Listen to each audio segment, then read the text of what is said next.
الحمد لله رب العالمين والعاقبة للمتقين والصلاة والسلام على سيد الأنبياء والمرسلين خاتم النبيين محمد وعلى آلہ وصحبہ اجمعین اما بعد۔ میرے دینی اور ایمانی بھائیوں، بزرگوں اور دوستوں، اسلام انسان کی انسانیت کو ترقی دینا چاہتا ہے اور انسان کو عزت اور ترقی کے اونچے مقام تک پہنچانا چاہتا ہے۔ اس لیے ہر اس چیز سے اسلام نے انسان کو روکا ہے جس سے انسان کی عزت، اس کی شرافت اور اس کی قدر و قیمت اور اس کے احترام کو ٹھیس پہنچتی ہو، جس سے اس کا مقام اور مرتبہ لوگوں کی نگاہ میں گر جاتا ہو، جس سے اس کے نفس کے اندر پستی پیدا ہوتی ہو، جس سے اس کی قدر و قیمت لوگوں کے سامنے گھٹ جاتی ہو، ایسی ہر چیز سے منع کیا ہے۔ اسی لیے ہم دیکھتے ہیں کہ اسلام میں اللہ کے علاوہ کسی اور چیز کے سامنے سر جھکانے کی اجازت نہیں دی گئی ہے، اس لیے کہ انسان کا مقام اللہ نے بہت بڑا بنایا۔ وَلَقَدْ كَرَّمْنَا بَنِي آدم، کہا کہ ہم نے آدم کی اولاد کو بڑا معزز بنایا ہے، بڑا احترام اسے عطا کیا ہے ہم نے۔ تو اللہ نے جس کو محترم بنایا ہو اس کے لیے جائز نہیں ہے کہ وہ اپنے اس اعمال میں، اس احترام میں کمی آنے والے کسی ایسے عمل کا مرتکب ہو، کوئی ایسا عمل نہ کرے جس سے اللہ نے جو عزت دی ہے، جو احترام دیا ہے، جو قدر و قیمت دی ہے، اس کے اندر کمی آ جائے۔ اس لیے اللہ کے علاوہ اور کسی کے سامنے جھکنے سے منع کیا۔ ایسے ہی اسلام نے انسان کو یہ ترغیب دی کہ وہ محنت کرے، کوشش کرے اور اپنی ضرورت خود پورا کرے۔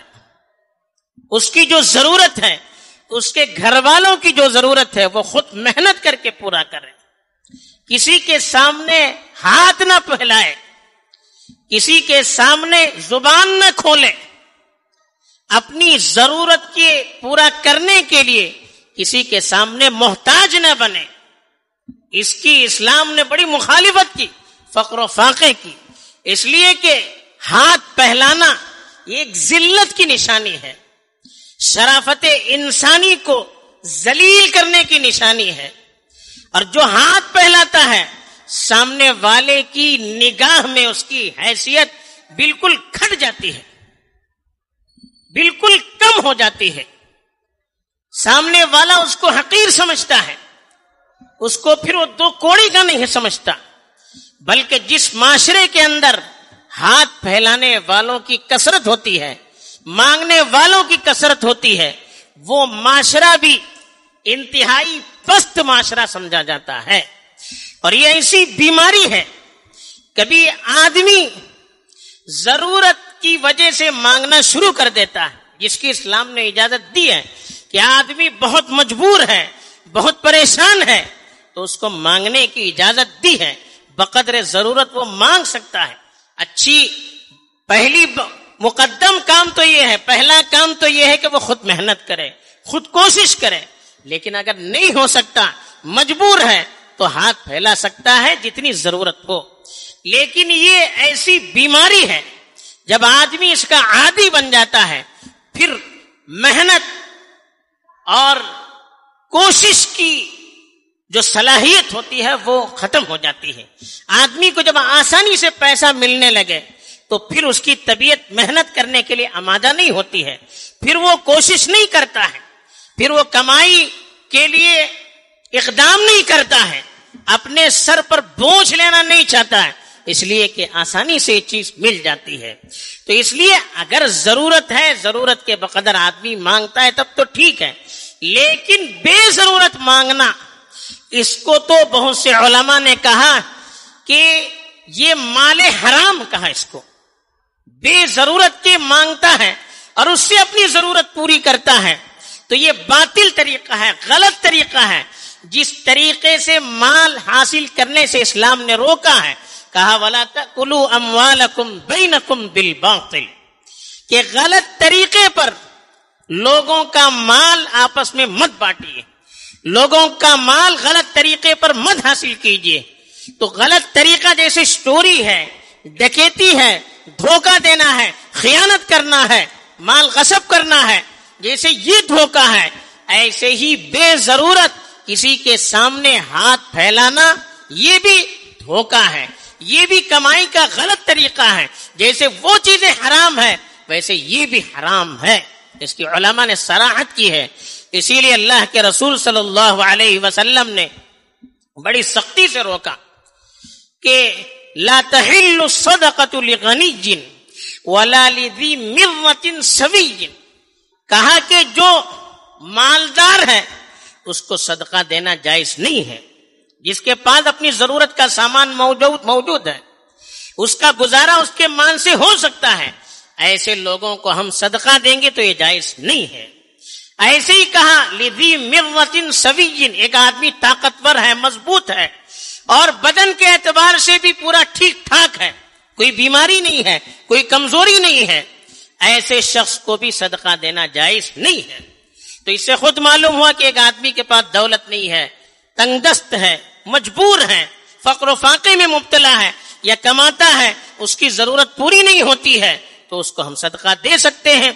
بلکہ قرآن نے تو ایسے لوگوں کو تلاش کر کر کے دینے کی ترغیب دی ہے جو ضرورت ہونے کے باوجود کسی کے سامنے ہاتھ نہیں پھیلاتے ہیں، کسی کے سامنے زبان نہیں کھولتے ہیں، بلکہ گھر میں رہتے ہیں اور معاشرے میں اس طرح سے رہتے ہیں کہ لوگ ان کو دیکھ کر یہ سمجھتے ہیں کہ یہ تو بڑے مالدار لوگ ہیں۔ یحسبهم الجاہل اغنیاء من التعفف، ان کی پاک دامنی کی وجہ سے اور کسی کے سامنے زبان نہ کھولنے کی وجہ سے اور ہاتھ نہ پھیلانے کی وجہ سے نادان لوگ، ناواقف لوگ تو انہیں مالدار سمجھتے ہیں۔ کہا کہ ایسے لوگ جو کسی کے سامنے مانگتے نہیں ہیں لیکن واقعی ضرورت مند ہے، ایسے لوگوں کو تلاش کر کر کے دینے کی اسلام نے ترغیب دی ہے۔ ایسے ہی ایک آدمی ہے بیچارہ بیمار ہے، کمزور ہے، محنت نہیں کر سکتا، کما نہیں سکتا، بستر پر پڑا ہوا ہے، یا اتنا لاغر ہے کہ اس سے محنت مشقت نہیں ہو پاتی، اس کو دے سکتے ہیں۔ یا آدمی بدن کے اعتبار سے مضبوط ہے لیکن عقل اس کی ٹھیک نہیں ہے، بیوقوف قسم کا ہے، یا عقل اس کی کام نہیں کرتی ہے، ایسے لوگوں تو کو صدقہ کر سکتے ہیں۔ لیکن جو مالدار ہیں، طاقتور ہیں اور بدن بھی اس کا ٹھیک ٹھاک ہے، کوئی کمزوری نہیں ہے، ایسے شخص کو صدقہ دینے سے روکا گیا ہے۔ اور اللہ کے رسول صلی اللہ علیہ وسلم نے تو یہاں تک فرمایا کہ وما فتح رجل باب مسألة يريد بها كثرة الا زاد الله تعالی بها قلة، کہا کہ کوئی آدمی مانگنے کا سلسلہ شروع کرتا ہے اور اس کو ضرورت نہیں ہوتی ہے، مقصد صرف یہ ہوتا ہے کہ مال بڑھایا جائے، ضرورت کی وجہ سے نہیں مانگتا ہے، اپنے مال کو بڑھانے کے لیے لوگوں سے سوال کرتا ہے، تو اللہ نے کہا کہ ایسے شخص کے مال کو اللہ کم کر دیتے ہیں، یعنی اس کے مال کی برکت کو اللہ ختم کر دیتے ہیں۔ پھر وہ آدمی کتنا چاہے مال کمائے اس میں کوئی برکت نہیں ہوتی ہے۔ تو آپ دیکھتے ہیں بہت سے ایسے لوگ جو ایک زمانے سے ہاتھ پھیلاتے رہے لیکن آج ان کے گھر میں دولت آ چکی ہے، ان کی اولاد کماتی ہے، وہ خود کماتے ہیں، اتنا پیسہ ہے کہ خوشحالی سے ان کی زندگی گزر سکتی ہے، پھر بھی وہ ہاتھ پھیلانا چھوڑتے نہیں ہیں، تو ان کے یہاں بے برکتی ہوتی ہے۔ سب کچھ ہونے کے باوجود عزت بھی نہیں ہوتی ہے، ضرورت بھی ان کی پوری نہیں ہوتی ہے، ہمیشہ پریشان رہتے ہیں۔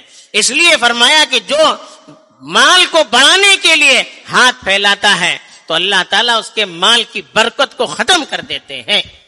بلکہ دوسری حدیث میں اللہ کے رسول صلی اللہ علیہ وسلم نے فرمایا کہ من سأل الناس اموالهم تکثرا فإنه يسأل جمرا فليستقل او ليستكثر، کہا کہ جو لوگوں سے مال طلب کرتا ہے اپنے مال کو بڑھانے کے لیے اور کوئی ضرورت نہیں ہے، صرف مال کو بڑھانے کے لیے لوگوں کے سامنے ہاتھ پھیلاتا ہے یا لوگوں کے سامنے زبان کھولتا ہے، جھوٹے جھوٹے بہانے کرتا ہے تو اللہ کے رسول صلی اللہ علیہ وسلم نے فرمایا وہ مال نہیں مانگتا ہے بلکہ جہنم کے آگ کی چنگاری کو مانگتا ہے. اب اس کا اختیار ہے، وہ چاہے آگ کی چنگاری کو بڑھائے یا گھٹائے، یعنی جتنا مانگے گا اتنی جہنم کی آگ میں اسے جلنا پڑے گا. تو یہ مال جو بے ضرورت لوگوں سے وہ لے رہا ہے وہ مال نہیں ہے، وہ اللہ کے یہاں آگ کی چنگاری ہے، اوجا کی آگ کی چنگاری ہے جو وہ مانگ رہا ہے. اب اس کا اختیار ہے جتنا چاہے وہ مانگے. تو اللہ کے رسول نے سختی سے روکا. بلکہ اللہ کے رسول صلی اللہ علیہ وسلم کی ایک حدیث سے تو معلوم ہوتا ہے کہ یہ لت ختم نہیں ہوتی ہے. کسی کو یہ لت لگ جائے پھر چھوٹتی نہیں ہے. اللہ کے رسول صلی اللہ علیہ وسلم نے فرمایا کہ لا يزال احدكم يسأل حتى يلقى الله وليس في وجهه مزغة لحم او كما قال صلی اللہ علیہ وسلم. کہا کہ تم میں سے کوئی لوگوں سے مانگتا رہے گا یہاں تک کہ قیامت میں جب اللہ کے سامنے حاضر ہوگا اس کے چہرے پر گوشت کا ایک ٹکڑا بھی نہیں ہوگا. یعنی نحوست دیکھیے، ایک تو آدمی مانگنا شروع کر دے وہ لت چھوٹتی نہیں ہے، اور یہ اتنی بڑی نحوست ہے کہ بے ضرورت آدمی ہاتھ پھیلاتے رہے تو قیامت کے دن اللہ کے سامنے جب وہ حاضر ہوگا ذلیل ہوگا، اس کے چہرے پر گوشت کا ایک ٹکڑا بھی نہیں ہوگا، ذلیل حقیر بن کر اللہ کے سامنے حاضر ہوگا. اور محشر کے میدان میں لوگ اس کے چہرے کو دیکھ کر یہ سمجھیں گے کہ یہ آدمی بیجا ہاتھ پھیلانے والا ہے، بیجا ہاتھ پھیلانے والا تھا دنیا میں. تو اس لیے آج ہمیں اپنے معاشرے کا بھی ذرا جائزہ لینا ہے. آج ایسے لوگوں کی کثرت بڑھ رہی ہے. پہلے لوگ ہاتھ پھیلانے سے ضرورت کے باوجود احتیاط کرتے تھے، اس کو اچھی چیز نہیں سمجھتے تھے، اس کو اپنی عزت کے خلاف سمجھتے تھے. لیکن آج ضرورت بے ضرورت لوگ سوال کرتے ہیں، پوچھتے ہیں، اور اس کو کوئی حقیر چیز نہیں سمجھتے ہیں، اس کو اپنے نفس کے خلاف نہیں سمجھتے ہیں. بیجا ضرورت نہیں ہوتی ہے.